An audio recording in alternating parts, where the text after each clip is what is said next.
तो आज की वीडियो में भी आप लोगों को फिर से कुछ कमाल के अपडेट्स तो सुनने को मिलेंगे ही, बट इसके अलावा आज हम लोग बात करेंगे अपने कुछ हिंदी डब एनिमेस के बारे में भी।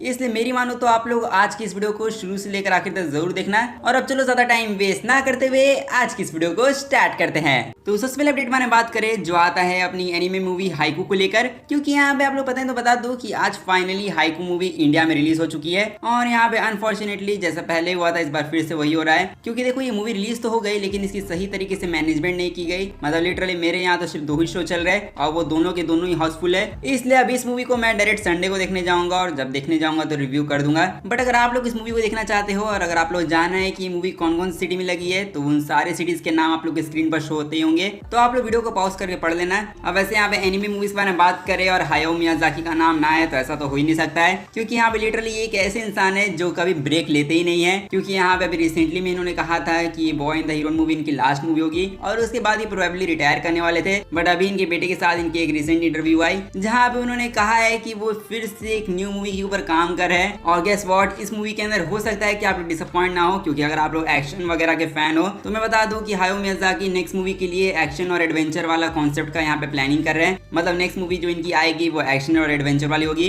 जिसके लिए टू बी ऑनेस्ट मैं तो काफी ज्यादा एक्साइटेड हूँ। बट मैं फिर भी सोचता हूँ कि पता नहीं इंसान ब्रेक कब लेंगे। इसलिए हाँ, हायाओ मियाजाकी इतनी एज में भी काम कर रहे हैं जो कि काफी बड़ी बात है। अब हालांकि यहाँ पे मूवीज वगैरह मैंने बात कर ही रहा है तो यहाँ पे हम लोग बात करें अपने डीसी की मूवी के बारे में। और एक सेकंड, डीसी मूवी के बारे में नहीं, डीसी के एनिमे मूवी के बारे में, क्योंकि यहाँ पे बैटमैन निंजा ओरिजिनल के ऊपर एनिमे फिल्म सीक्वल बनने वाली है। और हाँ, आप लोग बिल्कुल सही सुन रहे हो, अपने बैटमैन के ऊपर भी अब एक एनिमे फिल्म बनेगी जिसका नाम होगा Batman Ninja versus yakuza league, जो कि ऑफिशियली तौर पे अभी अनाउंस भी हो चुका है। और यहाँ पे हम लोग को इसका एक विजुअल भी देखने मिला है जहाँ पे मस्त बैटमैन हम लोगों को अपना सामुराई वाली ड्रेस में देखने मिल रहा है। और साथ में बैटमैन पास कटाना भी आ चुका है, जो कि टू बी ऑनेस्ट काफी ज्यादा कूल लग रहा है देखने में। इसलिए जब ये मूवी आएगी तो आप लोग इस मूवी को देखोगे कि नहीं वो आप लोग मुझे कमेंट में जाकर जरूर बता देना। साथ में एनिमे फिल्म्स के बारे में तो बहुत ज्यादा बात हो गई, बट इसके अलावा हम लोग बात करें अपने कुछ मांगा के अपडेट्स बारे में, क्योंकि टू बी ऑनेस्ट मांगा के अंदर भी काफी सारी चीजें चल रही है। स्पेशली यहाँ पे जेजेके और साकुमोटो डेज को लेकर कुछ अपडेट्स है। तो देखो, जब से हम लोगों ने इस बारे में बात किया है कि साकुमोटो डेज का एनिमे अडैप्टेशन अनाउंस हुआ है, तब से यहाँ पे इंटरनेट पर जेजेके फैंस अब थोड़ा सा नाराज हो चुके हैं, क्योंकि यहाँ पे अब साकुमोटो डेज फैंस यहाँ पे जेजेके फैन के साथ कंपैरिजन वगैरह कर रहे हैं ट्विटर पर। और इसी वजह से यहाँ पे जेजेके फैंस का क्या था, जेजेके फैंस को तो गुस्सा दिलाना आसान है और इसी को लेकर अब यहाँ पे जेजेके फैंस ने साकुमोटो डेज फैंस के साथ वॉर डिक्लेयर कर दिया है, जो कि अगर आप लोग ट्विटर यूज करते होगे तो आप लोग पता होगा कि कैसा माहौल चल रहा है। बट टू बी ऑनेस्ट यहाँ पे देखा जाए तो जेजेके फैंस को ट्रिगर करना काफी ज्यादा ही आसान होता है, बट स्टिल मेरे हिसाब से अभी से कंपैरिजन करना बेकार है। इसलिए अभी आप लोग सिर्फ एंजॉय करो और फ्यूचर में कौन सी एनिमे सीरीज आपको ज्यादा पसंद आएगी वो आप पर ही डिपेंड करता है। इसलिए इन सब चीजों को साइड में रखिए। और अगर हम लोग बात करें साकुमोटो डेज के मांगा के बारे में, जिसको लेकर एक न्यू अपडेट आई है कि साकुमोटो डेज की मांगा ने यहाँ पे अब तक 5 मिलियन कॉपीज का सर्कुलेशन कर लिया है, और वो भी अपने 17 वॉल्यूम्स के साथ, जो कि एक्चुअली में काफी ज्यादा बड़ी बात है, क्योंकि ना तो ये मांगा बहुत ज्यादा पॉपुलर है ना तो इसकी एनिमे अडैप्टेशन उस टाइम तक आई थी। तो इसीलिए देखा जाए तो ये मांगा काफी अच्छी खासी हिट तो गई है। बट यहाँ पे जेजेके मांगा के बारे में बात करें जो कि और भी नेक्स्ट लेवल पर हिट गई है। और हाँ, यहाँ पे आप लोग बिल्कुल सही सुन रहे हो, अभी ओरिकॉन हाफ ईयर कॉमिक सेल्स की रैंकिंग फाइनली बाहर निकल के आ चुकी है, जहाँ पे हाफ ईयर कॉमिक सेल्स 2024 के बारे में बात करें, जिसमें जो अपने टॉप 10 मांगा है उनमें हमारा नंबर 1 पर आता है अपना जेजेके का मांगा। और हाँ, लिटरली जेजेके का मांगा अभी टॉप पर है। और इसके अलावा नंबर 2 पर है Frere and beyond journeys and, number 3 पर है द एपोथेकेरी डायरीज, और नंबर 4 पर है अपना वन पीस, नंबर 5 पर है ब्लू लॉक। और भी कुछ मांगा के नेम्स हैं जो आप लोग वीडियो को पॉज करके पढ़ सकते हो। साथ में देखा जाए तो जेजेके मांगा तो अपना अलग रिकॉर्ड सेट करते ही जा रहा है, जो कि अच्छी बात है। अब वैसे सच कहूँ तो अभी बहुत सारी मांगा आ रही है, बट यहाँ पे हम लोग बात करिए अपनी एक और मांगा के बारे में जो कि लिटरली अपने एंड के बहुत ज्यादा नजदीक है। और यहाँ पे मैं बात कर रहा हूँ अपनी एक और कमाल की मांगा माय हीरो एकेडमिया के बारे में, जिसकी मांगा अगर आप लोग रीड कर रहे हो तो आप लोग पता होगा कि इसकी स्टोरी बहुत जल्द एंड होने वाली है। बट यहाँ पे जो अपनी होरिकोशी है उन्होंने कहा है कि जो इसकी मांगा की स्टोरी है वो आगे भी कंटिन्यू होगी। मतलब उन्होंने कहा है कि स्टोरी तो बहुत जल्द खत्म हो जाएगी, बट यहाँ पे बेसिकली वो चाहते हैं कि इस मांगा को वो थोड़ा सा और कंटिन्यू करे, जो कि एक्चुअली में यहाँ पे एमएचए फैंस के लिए तो काफी अच्छी न्यूज है। बट इसके अलावा यहाँ पे हम लोग बात करें अपने नेक्स्ट अपडेट के बारे में जो आता है अपनी ओशनो की म्यूजिक को लेकर। और हाँ, यहाँ पे ओशनो की ओपनिंग सॉन्ग जिसका नाम है आइडल, तो यहाँ पे आप लोग पता ही है कि ओपनिंग सॉन्ग कितनी ज्यादा ही वायरल गई थी 2023 में। और गेस व्हाट, यहाँ पे ये सिर्फ वायरल ही नहीं गई थी, इसने यहाँ पे इंटरनेट पर काफी सारे रिकॉर्ड्स भी तोड़े थे। और जहाँ तक जापान के बारे में बात करें, जहाँ पे ये most stream song Japan for 2023 बना था, जो कि देखा जाए तो ये सॉन्ग ने तो अलग ही लेगेसी क्रिएट कर दी। बट इसके अलावा आप लोगों को ओशनो की ये वाली ओपनिंग सॉन्ग पसंद है कि नहीं वो आप लोग मुझे कमेंट में जाकर बता देना। साथ में इसके अलावा यहाँ पे हम लोग बात करें अब अपने कुछ एनिमे अपडेट्स के बारे में, जैसे कि यहाँ पे ब्लू लॉक सीजन 2 का फाइनली हम लोगों को एक टीजर ट्रेलर और साथ में टीजर विजुअल भी देखने को मिल चुका है, जिसपे सच कहूँ तो यहाँ पे इस बार का जो विजुअल है वो बहुत बहुत ही ज्यादा कमाल का लग रहा है। मतलब देखो यार ये कितना कूल लग रहा है देखने में। और साथ में ब्लू लॉक सीजन 2 को लेकर तो एक तो अच्छी न्यूज ये है कि हम लोग को ये अक्टूबर 2024 में देखने को मिलेगा। इसलिए ब्लू लॉक सीजन 2 के लिए आप लोग एक्साइटेड हो कि नहीं, वो आप लोग मुझे कमेंट में जाकर जरूर बता देना। साथ में इसके अलावा यहाँ पे हम लोग बात कर रहे हैं अपने कुछ न्यू अपकमिंग एनिमेस के बारे में, जैसे कि यहाँ पे tower of God TV anime का जो सीजन 2 है, यहाँ पे लीक्स की अकॉर्डिंग पता चला है कि प्लानिंग हो रही है कि यहाँ पे 2 कोर्स इसके लाए जाए। मतलब हाँ, टावर ऑफ गॉड के सीजन 2 के अंदर आप लोग को 2 कोर्स देखने को मिल सकते हैं, जो की बात तो काफी अच्छी बात होगी, क्योंकि 2 कोर्स का मतलब है 24 एपिसोड। और जैसा मैं सोच रहा हूँ अगर वैसा हुआ तो यहाँ पे टावर ऑफ गॉड के एनिमे के जो फैंस है वो लोग यहाँ पे लंबे टाइम तक इसको एंजॉय कर पाएंगे, जो कि एक्चुअली में अच्छी बात है। होपफुली ऐसा हो भी जाए। बट इसके अलावा हम लोग बात करें अपने 2024 के one of the most anticipated non sequel anime के बारे में, जो आता है अपने साइंस सारू स्टूडियो का एनिमे डैन डैन। तो यहाँ पे इस एनिमे को लेकर तो अलग ही हाइप चल रही है, बट यहाँ पे इस एनिमे को लेकर भी एक काफी अच्छी न्यूज आई है, क्योंकि यहाँ पे डैन डैन सीरीज इतनी कमाल की सीरीज है, इतनी कमाल की सीरीज है कि इसके अभी से ही 2 सीजन अनाउंस हो चुके हैं। और हाँ, यहाँ पे सोर्सेज अकॉर्डिंग हमें पता चला है कि इसको 2 कोर्स मिलेंगे, और 2 कोर्स कह सकते हो या फिर 2 सीजन भी हो सकते हैं, क्योंकि यहाँ पे सोलो लेवलिंग टाइम भी 2 कोर्स की बात हुई थी।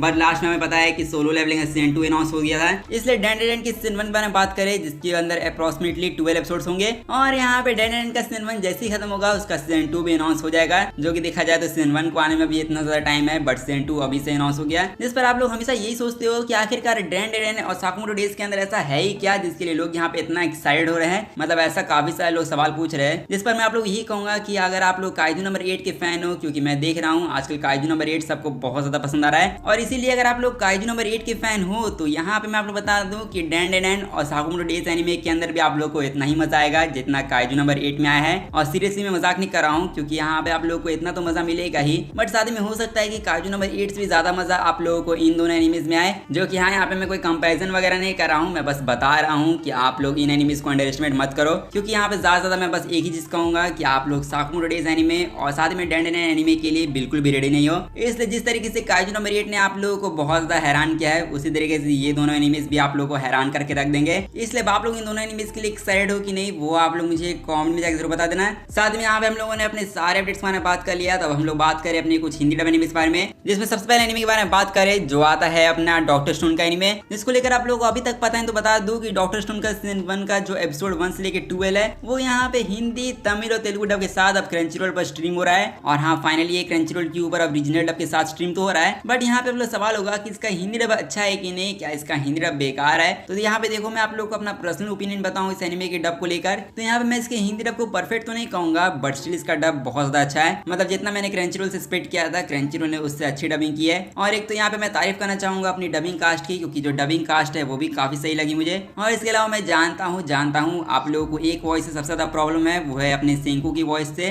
और यहाँ पे सेंकू अपने डॉक्टर स्टोन एनिमे का मेन कैरेक्टर है, तो यहाँ पे सवाल है कि यार अपने मेन कैरेक्टर की आवाज की यहाँ पे क्रंचीरोल ने क्यों मार ली। जिस पर देखो, मैं जानता हूँ कि आप लोग डिसअपॉइंट हो जाते हो, बट मेरे हिसाब से अब आप लोग को आदत हो जानी चाहिए, क्योंकि आप लोग पता ही है कि क्रंचीरोल वाले हमेशा एमसी की वॉइस के साथ कुछ गड़बड़ करते रहते हैं। बट स्टिल यहाँ पे सेंकू की वॉइस के बारे में बात करें, जो कि एक्चुअली में इतनी बुरी भी नहीं है। मतलब यहाँ पे सेंकू की वॉइस हो सकता है कि जब आप लोग पहली बार सुनो तो आप लोग को ऐसा लगे कि ये वॉइस सूट नहीं कर रही है, ये वॉइस ज्यादा भारी हो गई है। लेकिन देखो, यहाँ पे सेंकू को जो वॉइस दे रहे हैं, जिनका नाम है अंकित गोस्वामी, जिनको मैं खुद अच्छे तरीके से जानता हूँ, और सच कहूँ तो वो खुद भी एनिमे के काफी बड़े फैन है। इसलिए यहाँ पे मैं शुरू के कहता हूँ कि आप लोगों को बस टाइम दो। यहाँ पे जैसे जैसे डबिंग आगे बढ़ेगी, हो सकता है कि यहाँ पे वो सेंकू की वॉइस और उसके कैरेक्टर के साथ और भी जुड़ जाए, क्योंकि अभी आप लोग सेंकू की वॉइस सुनोगे तो आप लोग ऐसा लगेगा कि उसकी वॉइस यहाँ पे कैरेक्टर के ऊपर सूट नहीं कर रही है, या फिर जो सेंकू जैसी वाइब आती है वैसे उसमें वाइब आ नहीं रही है डब में। लेकिन यहाँ पे मैं शुरू के कहता हूँ कि आप लोग अंकित गोस्वामी सर को टाइम दो, यहाँ पे उनकी वॉइस आगे जाके सेंकू में सूट हो जाएगी। इसलिए ओवरऑल जैसा मैंने आप लोग बताया कि ये परफेक्ट डब तो नहीं है, बट स्टिल यहाँ पे ये डब काफी अच्छा है। इसलिए अगर मुझे इसको रेट भी देना हो तो यहाँ पे मैं 8 आउट ऑफ 10 की रेटिंग दूंगा।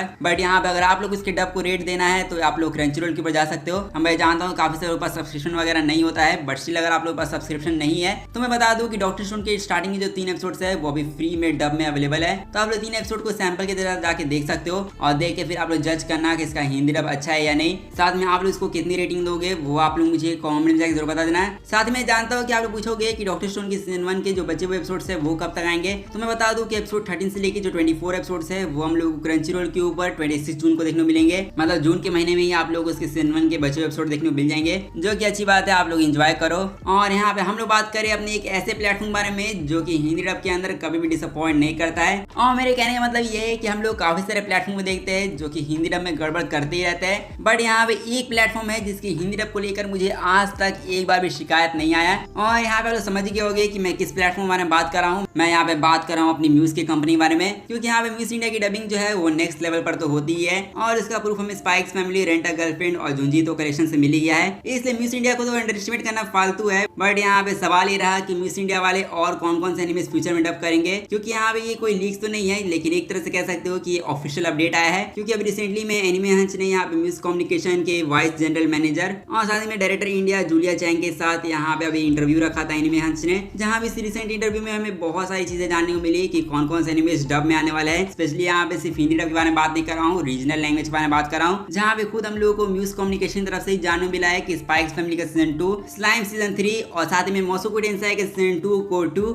और ये जो कुछ एनिमेज हैं उनको यहाँ पे हिंदी डब मिलने वाला है म्यूज कम्युनिकेशन द्वारा। और साथ ही में हिंदी नहीं रीजनल लैंग्वेज में भी इनको डब मिलेगा, जो कि एक्चुअली में काफी ज्यादा अच्छी न्यूज तो है। बट यहाँ पे सबसे बड़ी अपडेट तो उन लोगों ने ये दी है कि जो डैंड रैंड का एनिमे है उसको भी यहाँ पे हिंदी डब मिलने वाला है। और आप लोग बिल्कुल सही सुन रहे हो, 2024 के हाफ में ये लोग कुछ और भी एनिमेस को डब करेंगे, जिसमें पहला एनिमे है अपना डैंड रैंड एनिमे और साथ ही में फेरी टेल का एनिमे जिसकी लीक्स मैंने आप लोग बताई थी। और लिटरली ये लोग काफी सारे एनिमे के टाइटल्स को डब कर रहे हैं, जो कि फ्यूचर में हम लोग को देखने मिलेंगे। For the second half year, there will be like Dandadan and also Fairy Tale, which is will be more simulcast content. We have localized languages. जो कि देखा जाए तो एक्चुअली में ये न्यूज काफी ज्यादा अच्छी है और सच कहूँ तो इस न्यूज को सुनकर मैं काफी ज्यादा खुश हूँ, क्योंकि आप लोग डबिंग को लेकर किसी पे ट्रस्ट करो या ना करो, लेकिन म्यूज इंडिया वालों के ऊपर आंख बंद करके ट्रस्ट करो, क्योंकि वो लोग डबिंग से लेकर स्क्रिप्टिंग सारी चीजें टॉप नॉच रखते हैं। और यहाँ पे डैंड रैंड में जिसकी मांगा मेरी वन ऑफ द फेवरेट मांगा है, उसकी डबिंग यहाँ पे म्यूज कंपनी वाले खुद करवाने वाले हैं, जिसको लेकर सच कहूँ तो मैं काफी ज्यादा एक्साइटेड हूँ। इसलिए होप करते हैं कि जैसे ये लोग हिंदी डब एनिमे करवा रहे हैं वैसे ये लोग रिलीज भी कर दे। क्योंकि यहाँ पे मैं आप लोग एक बात बताऊं तो यहाँ पे म्यूज इंडिया वालों ने जैसे हिंदी डबिंग की एनिमे की, उससे यहाँ पे हिंदी डब एनिमे को लेकर काफी सारे लोगों की ओपिनियन अब चेंज हो चुके हैं। इसलिए हाँ, म्यूज इंडिया की डबिंग ने यहाँ पे सबको हैरान कर रखा है। इसलिए यहाँ पे मैं होप करता हूँ कि ये जो एनिमेस वो लोग डब करे वो भी जल्द से जल्द रिलीज करे।